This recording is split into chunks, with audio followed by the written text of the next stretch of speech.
Hi, അപ്പോൾ എല്ലാവർക്കും തൻസീൽ ന്യൂസിൻ്റെ പുതിയൊരു വീഡിയോയിലേക്ക് സ്വാഗതം. ഇന്ന് പറയാൻ പോകുന്നത് നമ്മുടെ ഫലസ്തീൻ്റെ ഇസ്രായേലിൻ്റെ കാര്യം തന്നെയാണ്.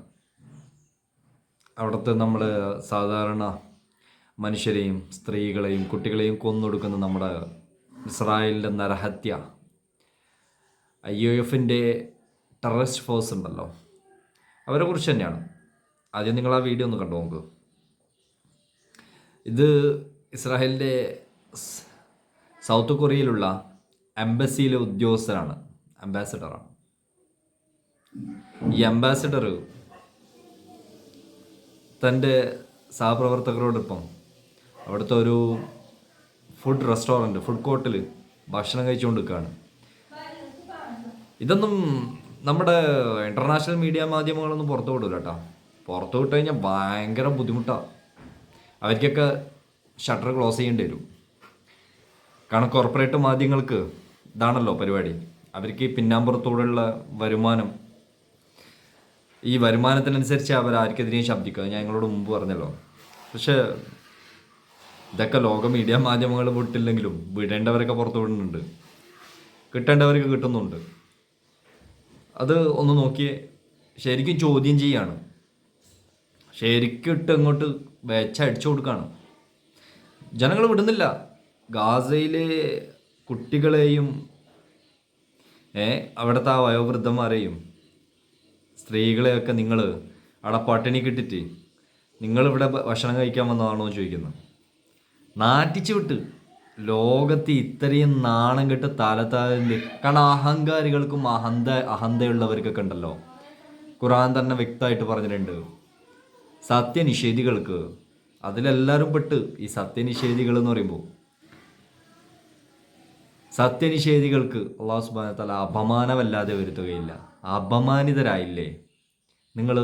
ലോകത്ത് ഇത്രയും വലിയ പരുപ്പിച്ച് കാണിച്ച് നമ്മൾ അങ്ങനെയാണ് ഇങ്ങനെയാണ് എന്തൊക്കെ ആയിരുന്നു. അട്ടഹാസമായിരുന്നു. ഇത്രയും വലിയ ബ്രില്യൻ്റ് ആയിട്ടുള്ള എല്ലാ ചാര സംഘടനകൾ, അതിനനുസരിച്ചുള്ള ഡിഫൻസ് എക്യുപ്മെൻറ്റ്, പേടിച്ചു പോയ ഒരു രാജ്യത്തിൻ്റെ ഗതികേട് ഇങ്ങനെയാണെങ്കിൽ ലോകത്തെ മൊത്തം പേടിപ്പിക്കുന്ന അമേരിക്കക്കാരൻ്റെ കൂട്ടുകക്ഷിയായിട്ട് നിന്നിടുന്ന ഒരു രാജ്യത്തിൻ്റെ ഗതികേട് നോക്ക് നിങ്ങളോ. മറ്റ് രാജ്യങ്ങളിലെ ജനങ്ങൾ എന്ത് ചെയ്യാണ്? വെച്ചങ്ങോട്ട് ഇത്രയും നാണം കെട്ട് ജീവിക്കേണ്ടി വന്ന ഗതികേട് ഏതെങ്കിലും ഒരു രാജ്യക്കാർ ഇപ്പോൾ അവരെ അടുപ്പിക്കുന്നുണ്ടോ? ഇല്ല. അതാണ് അഹങ്കാരികൾക്ക് മുകളിലുള്ളവനും കൊടുക്കുന്ന ശിക്ഷ. ഇതെല്ലാവർക്കും ഒരു പാഠമാണ്. ശരിക്കും നിങ്ങൾ ആ വീഡിയോ കണ്ടു കഴിഞ്ഞാൽ നിങ്ങൾക്ക് മനസ്സിലാവും. ഇത്രയും വലിയ നാണക്കേട് പേറേണ്ടി വന്ന ഒരു സ്വന്തം രാജ്യത്തെ എംബസിക്കാർക്ക് വരെ മറ്റുള്ള രാജ്യങ്ങളിൽ യാതൊരു സ്ഥാനവുമില്ല. അവരൊക്കെ ഇപ്പോൾ എന്താണ്? അവിടുത്തെ പൊതുജനങ്ങളാണ് എന്ത് ചെയ്യുന്നത്? പൊതുനിരത്തിൽ, റെസ്റ്റോറൻറ്റുകളിൽ, എവിടെ വെച്ച് കാണുന്ന അവിടെ വെച്ച് ടെററിസ്റ്റുകൾ എന്നാണ് പറയുന്നത്. നിങ്ങൾ മൊത്തം ടെററിസ്റ്റുകളാണ്. നിങ്ങൾ ഗാസയിലെ കുഞ്ഞുങ്ങളെ ചുട്ടരിക്കുന്ന ടെററിസ്റ്റുകൾ. ഇത്രയും വട്ടം നാണക്കേട് സഹിക്കേണ്ടി വന്ന നിങ്ങളുടെ കഥ എന്ന അപമാനിതരല്ലേ നിങ്ങൾ? ശരിക്കും ആകെ കൂടി തലതകത്തേണ്ടി വന്നില്ലേ ലോകരാജ്യങ്ങളുടെ മുമ്പിൽ നിങ്ങൾ? ഇതാണ് ഒന്നാമത്തെ വീഡിയോ. അടുത്ത വീഡിയോ വരുന്നുണ്ട്. അടുത്ത വീഡിയോയിൽ തൊട്ടപ്പുറത്തുണ്ട്. ആ വീഡിയോയിൽ നിങ്ങൾ എന്താണെന്ന് നോക്കിക്കോ.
ഇതാ അടുത്ത വീഡിയോ, സെക്കൻഡ് വീഡിയോ.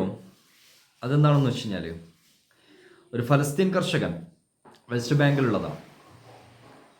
അദ്ദേഹം, നിങ്ങൾ ചിന്തിക്കണം, അദ്ദേഹത്തിൻ്റെ കഥ പറയുകയാണ്. 2011 വെസ്റ്റ് ബാങ്കിൽ മാത്രമായിട്ട് അദ്ദേഹത്തിനുണ്ടായിരുന്ന പറമ്പ്, ഭൂമി കുറച്ചൊന്നുമല്ല, അതിൻ്റെ ആ വിസ്തൃതി മൊത്തം കാണിക്കുന്നുണ്ട്. അയാളതിൽ നട്ടുപിടിപ്പിച്ച തക്കാളി, ഉരുളക്കിഴങ്ങ്, പയറുവർഗ്ഗങ്ങൾ കൃഷി ചെയ്തിരുന്ന തൻ്റെ ഭൂമി ഘട്ടം ഘട്ടമായിട്ട് ഓരോ കാരണങ്ങൾ പറഞ്ഞിട്ട് ഫലസ്തീനിൽ നിന്ന്, ആ ഫലസ്തീനിയായ ആ അദ്ദേഹത്തിൻ്റെ ആ വയോവൃദ്ധൻ്റെ ആ ഭൂമി ഘട്ടം ഘട്ടമായിട്ടും ഇസ്രായേലിൽ നിന്നുള്ള ഒക്കുപ്പൈഡ് അധിനിവേശ ഇസ്രായേലിൽ നിന്നുള്ള കുടിയേറ്റക്കാർ, ഒക്കുപ്പൈഡ് റെസിസ്റ്റൻസ് പിടിച്ചടക്കിയ ദൃശ്യങ്ങളാണ് നിങ്ങൾ കാണുന്നത്. അയാളുടെ ഭൂമി പിടിച്ചടക്കി. മൊത്തത്തിൽ അയാളുടെ ഭൂമി ഘട്ടം ഘട്ടമായിട്ട് പിടിച്ചടക്കിയിട്ട് അതിലിപ്പോഴെന്ത് ചെയ്യാണ്, അവർ കൺസ്ട്രക്ഷൻ നടത്തിക്കൊണ്ടിരിക്കുകയാണ്. നെതന്യാഹുവിൻ്റെ തോന്നിവാസങ്ങളും ഗൂഢതന്ത്രങ്ങളും സയനിസ്തൻ്റെ ഏറ്റവും വലിയ നീചവൃത്തിയാണ് ഈ കാണിച്ചു കൊണ്ടിരിക്കുന്നത്. നിങ്ങൾ കണ്ടു നോക്കുക വീഡിയോ. ഇത്രയും വലിയ വൃത്തികെട്ട രാഷ്ട്രമായിട്ട് നിങ്ങൾ തരം താഴ്ന്നു പോയത് നിങ്ങളുടെ സ്വഭാവ ഗുണം കൊണ്ട് തന്നെയാണ്. നിങ്ങളെ ഇന്നിപ്പോൾ ലോക സമൂഹം മൊത്തം വിലയിരുത്തി കഴിഞ്ഞു. നിങ്ങളുടെ യഥാർത്ഥ സ്വഭാവം എന്താണെന്ന് മനസ്സിലാക്കി കഴിഞ്ഞു. നിങ്ങൾ ഇനിയും വരും കാലങ്ങളിൽ, ഇനി കുറേ ദൂരമൊന്നുമില്ല, ഈ വരും കാലങ്ങളിൽ നിങ്ങൾ അനുഭവിക്കാൻ പോകുന്നത് ചെറിയ ദുരന്തമൊന്നുമല്ല. ഇസ്രായേൽ സമൂഹത്തിന് നല്ല തിരിച്ചടിയാണ്. ലോകം നിങ്ങളെ ഒറ്റപ്പെടുത്തി കഴിഞ്ഞു. ഇനി ലോകത്തിന് മുമ്പിൽ നിങ്ങൾ ഒറ്റപ്പെട്ടു എല്ലാ രാജ്യത്തിൻ്റെ മുമ്പിലും തലകുനിച്ച് നിൽക്കേണ്ട ഗതികളിലാണ്. യാഥാർത്ഥ്യ ബോധത്തോട് ജീവിക്കുന്ന ഒരു മനുഷ്യരുടെ മുകളിലേക്ക് ഇത്രയും വലിയ നീചവൃത്തികൾ ചെയ്യാൻ നിങ്ങളെ കൊണ്ടല്ലാതെ വേറെ ആരെ കൊണ്ടും സാധിക്കില്ല. അതിൻ്റെ ഏറ്റവും വലിയ ഉദാഹരണം നിങ്ങളെല്ലാം കാണിച്ചു കഴിഞ്ഞു. യാഥാർത്ഥ്യം എല്ലാം നിങ്ങളിൽ നിന്ന് കണ്ടു കഴിഞ്ഞു. ഇതിനേക്കാൾ കൂടുതലൊന്നും നിങ്ങൾ ഇനി ലോകത്ത് നിങ്ങളുടെ ആ തരം താഴ്ന്ന സ്വഭാവം കാണിക്കാനുള്ള വേറെയില്ല.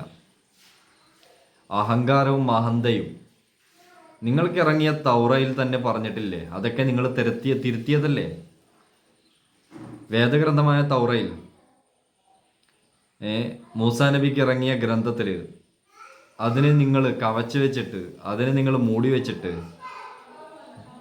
ഇപ്പോൾ നിങ്ങൾ കാണിച്ചു കൂട്ടുന്ന ഈ തോന്നിവാസങ്ങൾക്ക് ലോകം നിങ്ങൾക്ക് മറുപടി തരാൻ പോകുന്നു. കുറെ കാലമൊന്നുമില്ല, അതിക്രമിച്ച് കിടക്കേണ്ട ആവശ്യമില്ല. ഇതൊന്നും മീഡിയ മാധ്യമങ്ങൾ കാണിക്കൂല. ലോകോത്തര മീഡിയ പത്രമാധ്യമങ്ങളൊക്കെ ഇതൊക്കെ മൂടി വെച്ചിട്ടാണ് സംസാരിക്കുക. യാഥാർത്ഥ്യങ്ങൾ പുറത്തു വരാൻ പാടില്ല. എത്രയും വലിയ വിഡ്ഢിത്തങ്ങൾ നിങ്ങൾ ചെയ്തിട്ട് ഇനി ലോകത്ത് എവിടെയൊക്കെ നിങ്ങൾക്ക് ഒളിച്ചിരിക്കാൻ സാധിക്കും? എവിടെയും ഒളിച്ചിരിക്കാൻ സാധിക്കില്ല. എല്ലാവരും നിങ്ങളെ ഇകഴ്ത്തി കഴിഞ്ഞു, അകറ്റിക്കഴിഞ്ഞു. ഇസ്രായേൽ ജൂതർ എന്ന് പറഞ്ഞു കഴിഞ്ഞാൽ സയോണിസമാണെന്ന് യഥാർത്ഥത്തിൽ ലോകം മനസ്സിലാക്കി കഴിഞ്ഞു. നിങ്ങൾ ഫലസ്തീനികളോട് ഇത്രയും കാലം 948 മുതൽ കാണിച്ചു കൂട്ടുന്ന ഓരോ കുറ്റകൃത്യങ്ങളും ദുഷ്ചെയ്തികളും ലോകം മനസ്സിലാക്കി കഴിഞ്ഞു. ഇനി നിങ്ങൾ ഏത് പാതാളത്തിൽ പോയി ഒളിച്ചിരുന്നാലും ഒരു രക്ഷയുമില്ല. അത് ലോകം മനസ്സിലാക്കിയത് കൊണ്ട് ഫലസ്തീൻ എന്ന് പറയുന്ന രാജ്യത്തെ നിങ്ങൾ അംഗീകരിച്ചേ മതിയാവൂ. ഇനി അതിലേ നിങ്ങൾക്ക് യാഥാർത്ഥ്യമുള്ളൂ. അതല്ലാതെ കണ്ട് നിങ്ങൾക്ക് യാതൊരു യാഥാർത്ഥ്യത്തിലും നിൽക്കാൻ സാധിക്കുകയില്ല.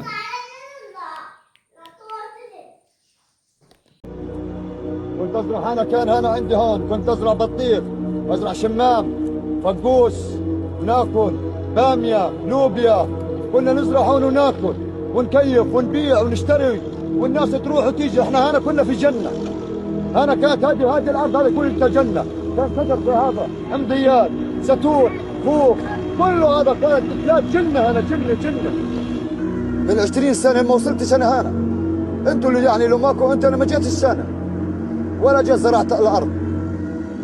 اجوا بالدبابات وبالجرافات زي ما انت شايف كيف، شوف كيف الارض كلها انت متجرفه، مش جرافات والدبابات، جرفوا الشجر وجرفوا الارض والحمضيات والدنيا كلها جرفوها، وكان لنا دور هنا عندنا دور هنا كانت كمان جرفوهن وراحت، ودروهن في الجرافات واخذوهن.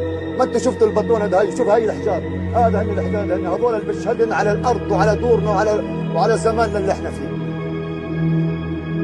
احنا في حاجه صعبه جدا، احنا مش في سجن، احنا في سجن تحت الارض، احنا مدفونين، ما حدش مدور علينا، العالم كله مش مدور علينا. هذه شوفي، انا هذا التراب، هذا دمي، هذا دمي، هذا شايفه، هذا دمي، هذا يعني دمي، انا بموت وبحيا عشان هذه، عشان حق التراب هذول، قطعة الارض هذول.